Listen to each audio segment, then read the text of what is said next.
ህንድ ውቅያኖስ የዓለም የፖለቲካ ትኩረትን ስቧል። ሰላማዊ መስል የነበረው ሞገድ አሁን ግን የአያላም ፍጥጫ ማሳያና የሰው ልጆች ሕይወት መጥፊያም ሆኖ ተገኝቷል።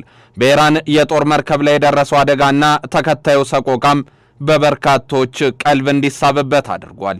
በስሪላንካ የባህር ዳርቻዎች አካባቢ የተገኘው የ80 ሰዎች አስክሬንና የመርከቧ መስመጥ በዋሽንግተንና በቴህራን መካከል ያለውን ውጥረት ወደ አዲስ ምዕራፍ ያሸጋገረም ሆኗል። ይህ ክስተት ተራ የባህር ላይ አደጋ ነው ወይስ የቀጠናው ጂኦፖለቲካ ሽኩቻ ውጤት የሚለውንም በግልጽ አመላክቷል።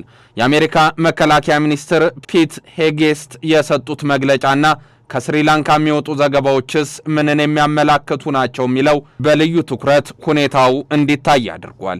በህንድ ውቅያኖስ ላይ የተከሰተው የኢራን የጦር መርከብ መስመጥና ተከትሎት የመጣው እልቂት በዓለም አቀፍ ደረጃም የፈጠረው ድንጋጤ ዛሬም እንደቀጠለ ነው። የስሪላንካ መከላከያ ሚኒስቴር ምክትል ሚኒስትር የሆኑት ማርሻል ሳምባዛ ቱያካንታ ለቢቢሲ ሲገልጹ በአደጋው ሳቢያ እስካሁን የ80 ሰዎች አስክሬን ተገኝቷል ብለዋል። ይህ ዘገባ በዓለም አቀፍ መገናኛ ብዙሃን ዘንድ ትልቅ ትኩረትን ያገኘ ሲሆን በተለይም የመርከቧ መስመጥ መንስኤን በተመለከተ የሚወጡ መረጃዎች ጉዳዩን ከሰብአዊ አደጋ ባለፈ ወደ ከፍተኛ ወታደራዊና ፖለቲካዊ ውጥረት የቀየሩ ሆነዋል። የአሜሪካው መከላከያ ሚኒስትር ፒት ሄጌስት መርከቧ የሰመጠችው በአሜሪካ ጦር በደረሰባት ጥቃት መሆኑን በይፋ ማረጋገጣቸው በሁለቱ ሀገራት መካከል የነበረው የቆየ ጠላትነት ወደ ቀጥተኛ ግጭት ማደጉንና መስፋቱንም አመላካች አድርጓል። የአደጋው ስፋትና አስከፊነት ይበልጥ ግልጽ እየሆነ የመጣውም ከስሪላንካ መንግስት በሚወጡ ተከታታይ መረጃዎች ነው። ሬውተርስ የስሪላንካ ምክትል ውጭ ጉዳይ ሚኒስትርን ጠቅሶ እንደዘገበው በመርከቧ ላይ በደረሰው ጥቃት ቢያንስ 80 ሰዎች መሞታቸውን አረጋግጧል። ሆኖም በመርከቧ ላይ የነበሩ ሰዎች ቁጥር ከዚያም በላይ ሊሆን እንደሚችል ይገመታል ነው የተባለው። የስሪላንካ ባህር ኃይል ቃል አቀባይ ሰነዶችን ዋቢ በማድረግም እንደገለጹት በመርከቧ በአጠቃላይ 180 ሰዎች ነበሩ። ይህም ማለት አሁንም ድረስ የበርካታ ሰዎች ደብዛ ጠፍቶ ይገኛል እንደማለት ነው። ምንም እንኳን የስሪላንካ ባህር ኃይል ከመርከቧ የደረሰውን የድረሱልኝ ጥሪ ተቀብሎ የ32 ሰዎችን ሕይወት ማትረፍ ቢችልም የቀሩት ሰራተኞች ዕጣ ፈንታ ግን አሳሳቢ ሆኖ ቀጥሏል። ይህንን ክስተት ለመረዳት ታዲያ በኢራንና በአሜሪካ መካከል ያለው ታሪካዊ የባህር ላይ ፍጥጫን ማጤን አስፈላጊ እንደሆነ የሚያነሱ በርክቷል። ላለፉት 10 ዓመታት ህንድ ውቅያኖስና የፋርስ ባህረ ሰላጤ ለሁለቱ ሀገራት ወታደራዊ ኃይል መለኪያ ሆኖ ቆይቷል። ኢራን በስትራቴጂካዊ የባህር መስመሮች ላይ ያላትን ተጽዕኖ ለማሳደግ ስትሞክር፣ አሜሪካ በበኩሏ የመርከብ ነጻነትን ለማስከበር በሚል ቀጠናውን ስትቆጣጠር ቆይታለች። እንደ አውሮፓውያን አቆጣጠር በ1988 የተከሰተው የኦፕሬሽን ፕሬንግ ማንቲስ ትዝታ ዛሬም በቴህራን አእምሮ ውስጥ አለ። በወቅቱ አሜሪካ የኢራንን የጦር መርከቦች በመምታት ከፍተኛ ጉዳት ያደረሰችበት ሁነትም ነበር። የአሁኑ ጥቃት ያንን የታሪክ ጠባሳ መልሶ የቀሰቀሰና በቀጠናው ያለውን የኃይል ሚዛንም የሚፈታተን አድርጎታል። የፖለቲካ ተንታኞች የአሜሪካ መከላከያ ሚኒስትር ፔት ሄጌስት የሰጡት መግለጫ የሚጠበቅ ቢሆንም ጊዜው ግን ልዩ ያደርገዋል ይላሉ። በኢራን የኒኩለር መርሃ ግብር ዙሪያ ያለው ውይይት በቆመበትና በመካከለኛው ምስራቅ ያለው ቀውስ በተባባሰበት በዚህ ወቅት እንዲህ ያለ ቀጥተኛ ጥቃት መፈጸሙ አሜሪካ ቀይ መስመር ለማስመር የፈለገችበት ሌላኛው መገዳደሪያ ኃይሏ እንደሆነም ያሳያል ይላሉ።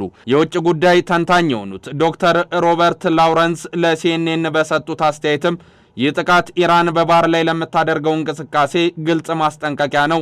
ሆኖም አደጋው በስሪላንካ አቅራቢያ መሆኑ ጥቃቱ ሰፊ የመልክዓ ምድር ስፋት እንዳለው የሚያመላክት ነው ብለዋል። ኢራን ለዚህ ጥቃት የምትሰጠው ምላሽ ደግሞ በሆርሙዝ ወሽመጥ በኩል የሚያልፈውን የዓለም የነዳጅ ንግድ አደጋ ላይ ሊጥል እንደሚችል ያስጠነቀቀም ሆኗል። በጉዳዩ ላይ የሚንጸባረቁ አስተያየቶች እንደቀጠሉ ናቸው።